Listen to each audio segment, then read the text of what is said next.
These are my 5 best tips so far in my natural hair care journey. So being 3 years in this natural hair care journey, trust me guys, I've learned a lot. I've seen a lot and I've practiced a lot and I've also learned a lot of lessons. So these are some of my lessons that I've learned so far and what I consider to be the best tips that have helped me to grow my natural hair up to this level. There are 1,001 hair tips out there, but finding what works for each individual is the real secret to growing out your natural hair. The best thing for you is finding out what works for your own kind of hair. So you know what works for me, it's not what for that other person, is what works for you. So find that and stick to it and you're good to go. Number 2 will be moisturizing routine. Like there's nothing that beats moisturizing routine. This works for every individual. I'm not talking about the frequency at which you moisturize your hair, but moisturizing your natural hair as a whole. So it plays a major role to growing out your natural hair. So if you've not been moisturizing your hair, then you're missing a lot.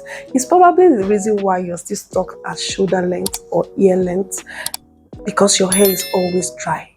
You're not sleeping with satin bonnet. Your hair is frequently dry. Even if you claim to moisturize your hair, do you protect that moisture that you've just put into your hair? Because as fast as moisture gets into your hair, it's very easy for it to just evaporate into the thin air, just like that. So making sure that you have a consistent moisture routine and sticking to just moisture, protecting those moisture like your life depends on it. Yes, if you have a routine that both keeps your hair moisturized and stay moisturized, then you're good to go. Number 3, sticking to a protective style that works for you. I say this because protective hairstyle is all over the social media. Everybody's talking about protective hairstyle, but I like to say protective hairstyle is relative for everyone. So what you might consider as a protective style for you might not be a protective style for me. So regardless of whatever you consider as a protective hairstyle, stick to it. I found that our hair tends to get used to something. So once our hair is used to something and you're trying to change or go from one thing to the other, our natural hair don't like it.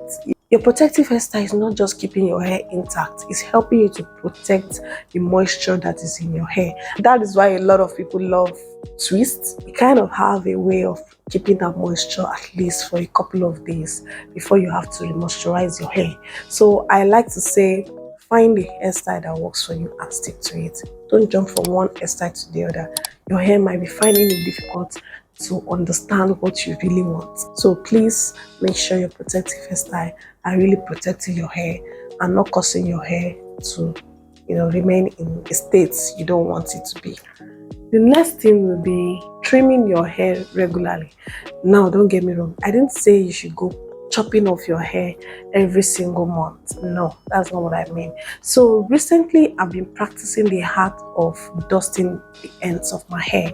I believe I've shared that in a couple of videos, and I'll put the link in the description box of a video where I dust the ends of my hair. I've been practicing that. Before, I used to preserve the length of my hair.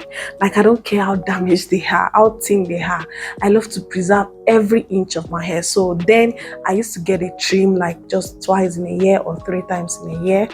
But when I saw the health of my hair, the ends of my hair were not doing fine in the beginning of the year, and I decided to try dusting the ends of my hair more frequently. So most times when I style my hair, when I put my hair in twist, like I have my twist on here, I like to dust the ends. Dusting meaning that any straggling ends that are just tiny and having knots, or it feels like it's split ends, I like to cut it off. So this cutting might just be some tiny little pieces. It's not significant in my hair growth, so I like to chop them off. So each time I'm styling now, I have my pair of hair scissors with me, and I like to cut those little pieces off so that they don't spread to the length of my hair. Because what happens is that when you let split ends and those things to linger on, all in the name of preserving length, they are going to find their way up to the roots of your hair. It's going to start breaking off from up there. So that is why a lot of people have scanty hair, not because you're naturally having scanty hair, but because split ends have traveled all the way up to the roots of your hair, and they're splitting from there, they're breaking off from there, and you're just seeing that your hair is just sparse and all that. Since I started dusting my ends, you know, cutting those little pieces once in a while, not every time, you know, sometimes I don't style my hair until after 2 weeks, you know, and I might not find any split ends, I might not find any knot, I just let the hair be. But when I find something to cut off, I have to cut it off. Don't be afraid to cut those damaged ends off. I don't know the science behind this, but your hair is going to feel different. You're going to see the ends of your hair flourishing. You're going to see them fuller and thicker. You're going to see your hair more healthier. I mean, like, I don't know, for lack of better words to express the way your hair is going to feel. The last but not the least thing that has, you know, that is one of my favorite, that's the best part in this whole natural hair care journey, is deep conditioning my natural hair. In my entire life, I never knew there was anything as such as deep conditioning. Probably if I knew that some years back as a child or growing up as a teenager, probably if I knew that, I wouldn't have added any relaxers to my hair at all. Now that I deep condition my hair, girl, it's feeling juicy, my hair is feeling soft, thanks to God and thanks to the habit of deep conditioning regularly and using heat as well. Game changer. Heat has been the best thing for me. Most of the times, some of these products we apply to our hair, we think we're applying products to our hair and they're just sitting on top of our hair like they are not going anywhere.